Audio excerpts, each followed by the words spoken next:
Untuk saat ini saya akan menjelaskan mengenai vektor untuk perkuliahan matematika diskrit pada prodi multimedia dan jaringan jurusan Teknik Informatika Politeknik Negeri Batam. Untuk pokok bahasannya kurang lebih ada pengertian vektor, notasi vektor, penjelasan mengenai vektor polar dan kartesian, operasi vektor, penjumlahan dan pengurangan, serta ada perkalian vektor, yaitu perkalian titik dan perkalian silang. Pengertian vektor. Secara umum, kita mengenal mengenai skalar. Skalar yaitu besaran yang hanya memiliki besar dan panjang, atau bisa disebutkan dengan hanya memiliki magnitud. Jadi dia cuma mempunyai besar atau panjangnya saja. Sedangkan vektor adalah besaran yang memiliki besar atau panjang atau magnitud dan juga arah atau direction. Jadi berbeda, yang satu hanya mempunyai besar atau panjangnya saja, yang untuk vektor dia juga mempunyai arah atau direction. Contoh, skalar itu jarak sejauh 3 km. Kemudian kecepatannya 9 km per jam. Untuk vektor, contohnya kalau tadi ada jarak sejauh 3 km, kemudian ada perpindahan. Jaraknya 3 km ke arah tenggara atau 5 km ke arah selatan. Kemudian contoh lainnya, kalau di skalar ada kecepatan, ya, contohnya 9 km per jam. Di vektor itu mempunyai percepatan atau velocity, yaitu 9 km ke arah barat atau ke arah yang lain. Untuk notasi vektor ditulis dengan huruf tebal, contohnya KB. Artinya skalar K dikalikan dengan vektor B. Vektor juga bisa kita tuliskan dalam bentuk panah. Contohnya vektor AB, di bagian atasnya ada tanda panah dari A ke B. Ya. Jadi dia menunjukkan dari arah A ke arah B. Itu menyatakan bahwa vektor ini mempunyai arah A ke B.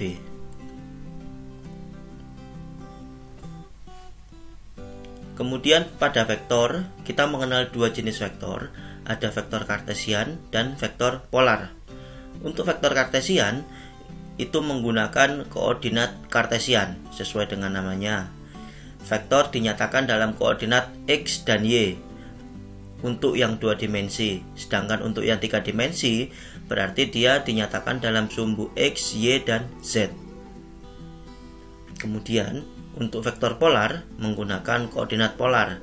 Kita menandai titik dengan seberapa jauh, atau bisa kita sebutkan dengan R, dan berapa sudutnya. Jadi jaraknya berapa, jauhnya berapa, dan sudutnya berapa. Masih mengenai vektor kartesian dan polar,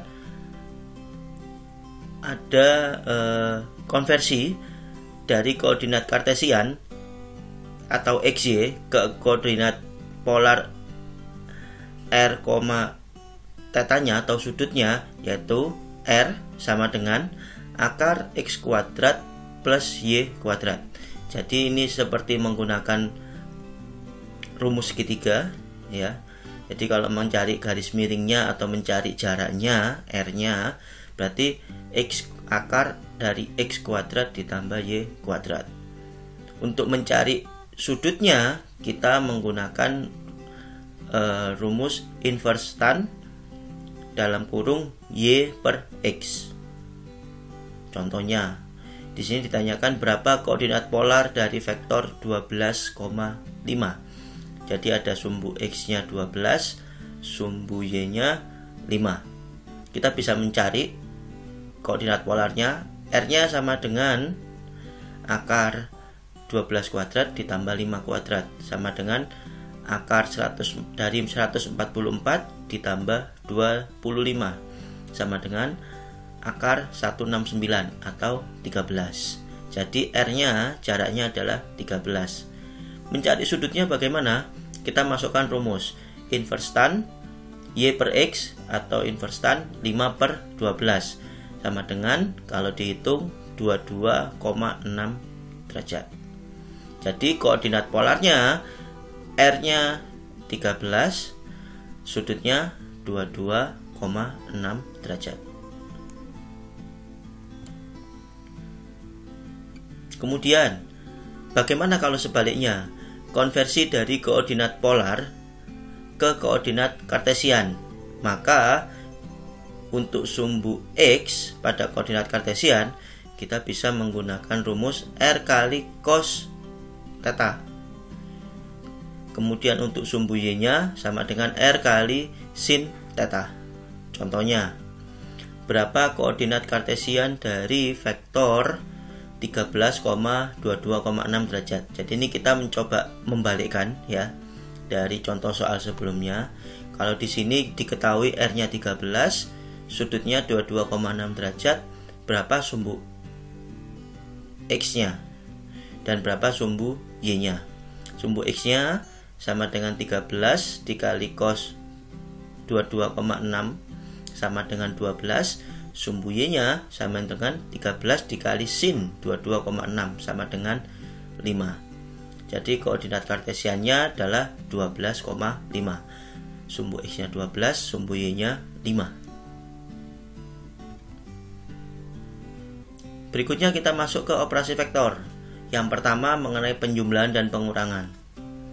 Disebutkan bahwa untuk mencari jumlah dari dua vektor, maka kita bisa menggambar vektor-vektornya sebagai rantai. Mulai vektor kedua yang berhubungan atau menyentuh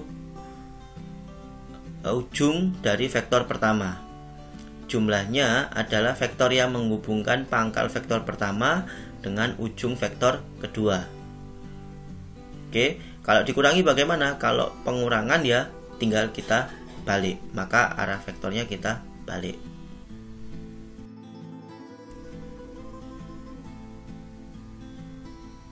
Bagaimana kalau jumlah titik vektornya banyak? Jika jumlah semua vektor adalah vektor yang menghubungkan pangkal vektor pertama dengan ujung vektor terakhir, ya di sini, misal ada 5 titik A, B, C, D, dan E. Maka di sini kita bisa menjumlahkannya, yaitu dari vektor AB ditambah vektor BC, maka dia akan menjadi vektor AC. Kemudian vektor AC ditambah vektor CD itu sama dengan vektor AD, dan vektor AD sama dengan ditambah vektor DE sama dengan vektor AE. Jadi vektor AB ditambah vektor BC ditambah vektor CD ditambah vektor DE sama dengan vektor AE. Kita bisa menghitung, kita bisa mencari nilainya dari vektor AE.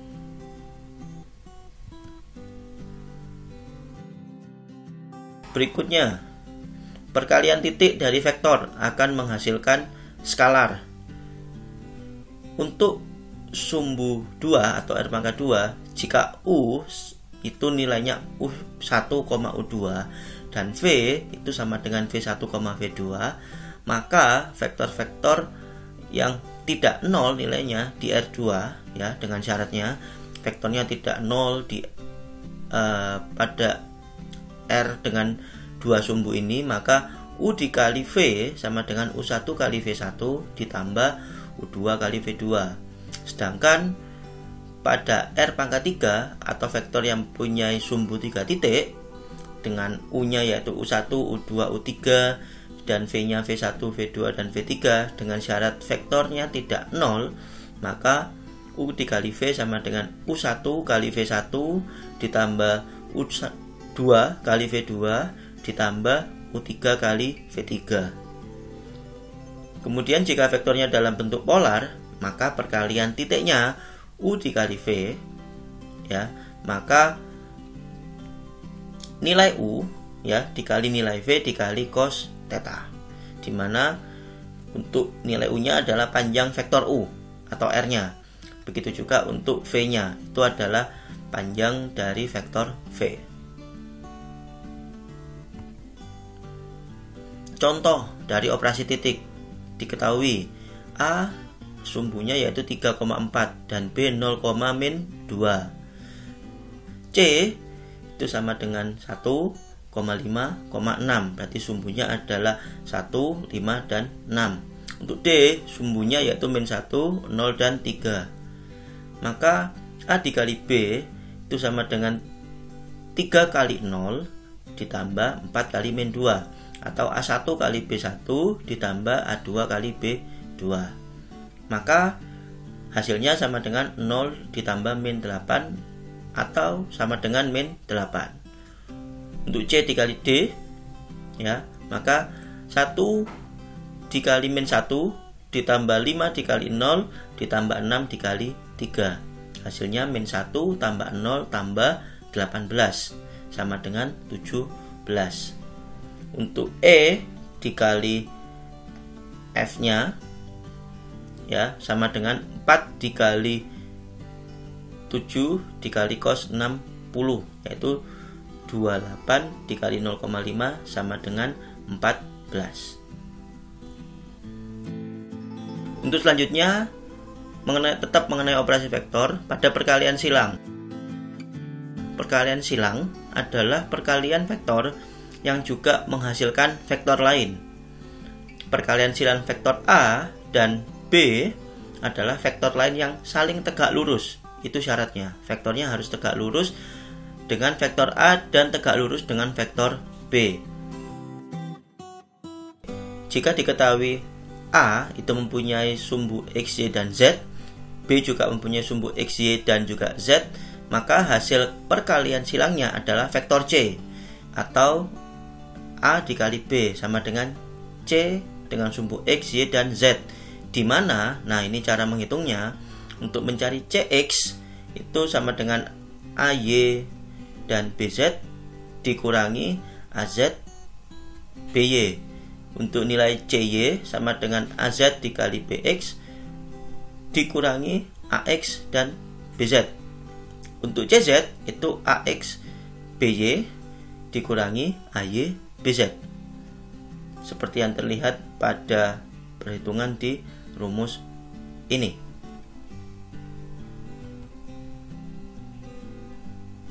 Contohnya, kita tetap berpatokan pada rumus yang sudah ada, yang sudah dijelaskan sebelumnya.